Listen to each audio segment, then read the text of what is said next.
Hello children.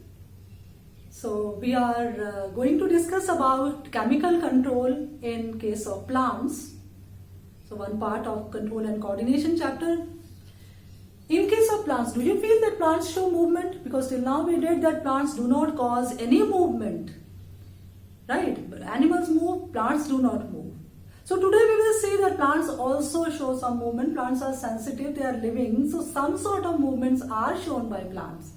Plants have two types of movements, which are growth independent, which do not depend upon growth, and growth dependent. Right? Growth independent movements are fast, very fast response to a stimulus. These are due to some Turgor changes, that is changing in the amount of water in the cells, and then these are not related to growth, so these are non-directional. Such movements you can see in case of a touch-me-not plant, that is mimosa, or movement of guard cells in case of stomata opening and closing. We can also see some types of nastic movement. Like in case of mimosa, it is seismonasty. That is in response to touch. When we touch mimosa plants, its leaves droop down. These are the pinnules. Now these will fold, and from this area, the portion where this leaf is attached, it will droop down. And after some time, when stimulus is withdrawn, it will again absorb water, and then leaves will be gaining their original form. Then there can be nyctinasty. In many varieties of plants show folding of the leaves after sunset. There can be photonasty, like in case of lotus flower. The flower, petals close after sunset and open with sunrise. Then there can be hydronasty. Hydronasty is in response to water. When plant is getting very less water, there is water scarcity, then also leaves will fold. Right? Now this is about nastic movements, and this was just for extra information. It's not there in your book. Right? Now we come to growth movement. Growth movements are fast movement. Let me pick up my duster. Growth movements are slow in comparison to growth independent movement. These are slow, and these are due to growth, that is cell division, and these are directional movements. These are directional movements to a particular direction. Now we shall be discussing about types of growth dependent movement. First of all, it is phototropism.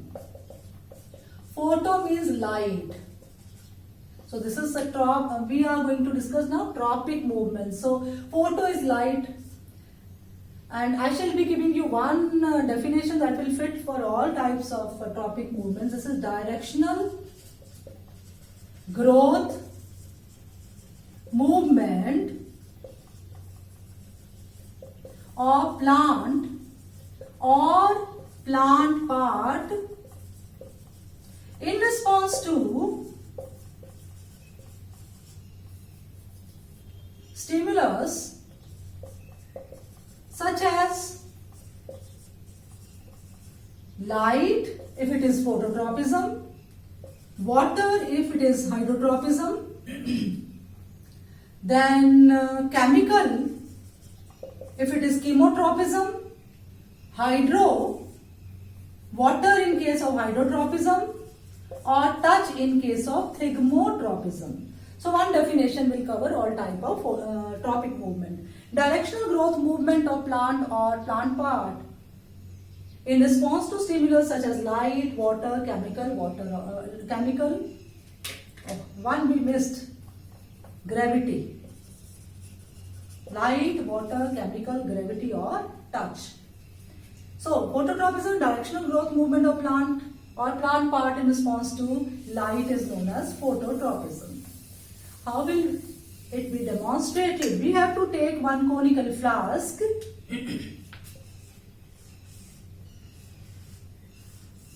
Fill it with water, put a wire mesh over it and keep germinating seeds above that.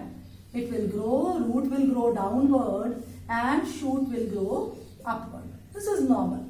But now comes the test for the plant. We shall be putting this setup in a cardboard box which is exposed to light only from one direction. Now when plant is exposed to unilateral direction of light, what will be observed that shoot grows towards light and root grows above light. So this is the axis. Here is light, shoot towards sun, towards light and root above, against light. So how does it happen? We shall be discussing hormone later on, but that has a role to play, so here only I'll discuss. There are some hormones which are growth promoter named auxin.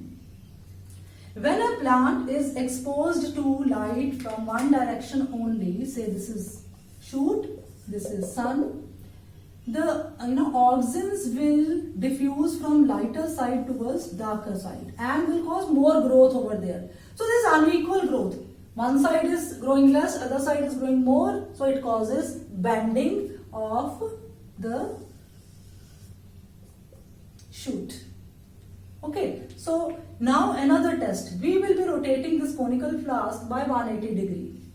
So now the position of our shoot and root is like this.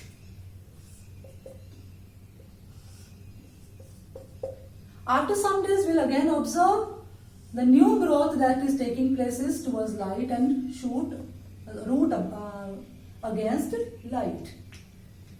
The older areas also will show some curvature movement but slowly. So this is about phototropism and how is it controlled. Next comes geotropism, where stimulus is gravity. We will be taking a well-watered plant. This is our plant. We shall be keeping it horizontally and keep on watering every day, a bit with maybe with sprayer. Now we shall see that shoot is growing upward and root is going downward. So axis is like this, right? Shoot is negatively geotropic, it's going against gravity. Root is positively geotropic, it is going towards gravity. I will give you one example, one very interesting example of roots that grow upward also. In case of mangrove plants, they have special roots, say these grow in swampy areas, special roots which grow upward and which have air holes. These are known as pneumatophores. These are known as pneumatophores, starting with P and E. Pneumatophores, right? But this is not in your course, so just extra information. Then comes hydrotropism, where stimulus is water. For that, we shall be keeping a wooden box and keep it in a tilted manner. This wooden box should have many holes at its base. Fill it with sawdust. Sawdust has good water absorbing capacity. We put few germinating seeds in it. Seeds will germinate, grow downward because of geotropism. But after, when they do not get any water here, these again grow back, that is upward. So, where is the geotropism in this case? So, when there is a question of existence or survival, then in case of plants, hydrotropism will dominate over geotropism. Then comes next type of tropic movement, that is chemotropism. In case of chemotropism, we shall be discussing about fertilization part a little bit. In detail, we shall discuss in the next chapter. So this is a pistil. These are pollens on its stigma. This is embryo sac, which has ovule in it. This is ovary, which is swollen. This ovary is swollen due to storage of food. Food is chemical. the pollens will germinate. If these are of same species as the pistil is, this will germinate, form pollen tube. Pollen tube does not grow this way or that way. Where is it growing? It's growing downward because there is food in it. And in this process, it will also carry male germ cell for fertilization. This is chemotropism. And the last one is thigmotropism, that is where stimulus is touch. This you can see in pea plant. Say this is the plant. And it produces thread-like tendrils. Say this is support.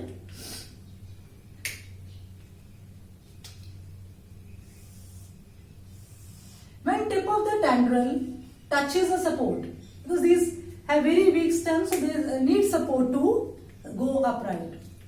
Now, when tip of the tendril touches the floor, again the auxin hormone comes into action. Auxin diffuses from tip to rest part of the tendril and causes more growth in that. So that more growth pushes the tip. It keeps on pushing the tip. In that process, what happens? Tendril encircles the support. This is example of thigmotropism.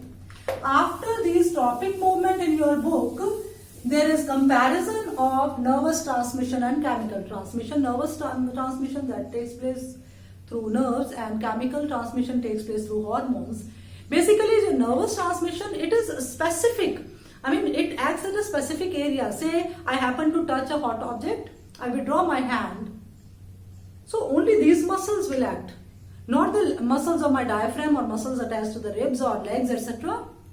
But in case of chemical transmission, effect of hormones is widespread, long lasting. In case of nerve transmission, it is short lived. Withdrawal, that's over. And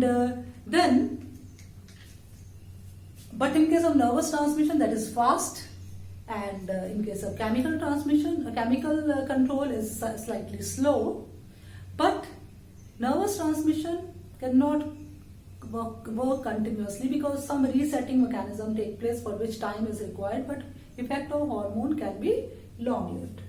Now, after that we come to chemical control, that is plant hormones, also called phytohormones, which are causing growth, controlling growth, development and response to stimulus.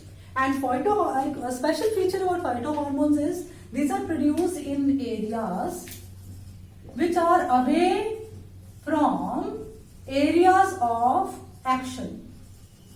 Which are away from area of their action. These are produced in very minute quantity. Now we shall be discussing these two categories of hormones. One is growth promoter and another is growth inhibitor. One causes growth, another will put off growth. First hormone is auxin. We have talked twice. Once in case of phototropism, another in case of tendril movement. So auxins, they promote cell division as well as elongation. A cell is formed, it has to elongate. Say cell is small, so this elongation will take place because of auxin. And these cause apical dominance. In class 9th, you read about meristem present in root tip and shoot tip. So that tissue dominates in division. Parthenocarpy, just little bit I'll tell you because it's not in your course. Parthenocarpy is formation of fruit without fertilization. Then auxins initiate roots, formation of roots in callus and stem cutting. Say I grow rose plant from stem cutting, then this is auxin which will induce formation of root from the basal portion of that cutting. In the callus also, callus is undifferentiated mass of cells. About this you will be studying in how do organisms reproduce lesson. Callus is undifferentiated mass of cells which later will form plantlet and then plant. And auxins stimulate formation of female flowers. Right. Now we come to gibberellins. Gibberellins were first of all extracted from Gibberella fungus, which attacks paddy, and it causes enormous size in case of paddy. Plants become enormously tall. Right. Then from there it was extracted. Those gibberellins are present in all the plants, causing stem elongation, break seed dormancy. In the seed, baby plant is in the sleeping state, dormant state, inactive state. When it gets favorable conditions such as food and such as water, and warmth, then it becomes active and it comes out. Now, so gibberellins, they help in breaking seed dormancy, they promote flowering, and like auxins stimulated formation of female flowers, gibberellins stimulate formation of male flowers. Now comes cytokinin. It's very important to understand its meaning. Cyto, cell, kinin, breakdown. So breaking of the cells means cell division. So these promote cell division and are present in areas of rapid cell division, that is fruits and seeds. Cytokinins are anti-aging, like we apply anti-aging creams. Cytokinins, they delay aging, differentiate callus to form shoot. Like auxin stimulates formation of roots in callus, these stimulate formation of shoot. So this is about growth promoters. Now we come to growth inhibitor. One such growth inhibitor is ethylene. This is the only hormone which is present in gaseous form. Sometimes I get, like mangoes from other states, then I just, these are raw, because otherwise during transportation these become overripe and that doesn't give good taste. So I keep my mangoes in the cardboard box, in the straw and newspapers. Slowly ethylene gas is released and ethylene gas will spread in that entire cardboard box and it will induce ripening of the fruits. So there is slow ripening, natural ripening, but some people, they use ethylene for fast and chemical ripening also. And ethylene causes aging. Cytokinin is anti-aging, this causes aging. The next very important growth inhibitor is abscisic acid, that is ABA. Abscisic A acid. This is anti-auxin, this is anti-gibberellin, anti-cytokinin. This is anti-growth. So it inhibits growth, it reduces transpiration in water crisis. Whenever plant is exposed to less water condition, then it will inhibit the growth. And it increases seed dormancy. Beta soya hai, seed baby plant ko kehta hai, to soya hai, koi baat nahi. Like because of this we can store grains for 1 year, 2 years, 3 years. It causes senescence, death of the plant, causes wilting of the leaves and death of the plant, drying up of the plant. Right. So children, this is all about chemical control and coordination in case of plants. Hope you understood. And happy learning. Stay safe. Thank you.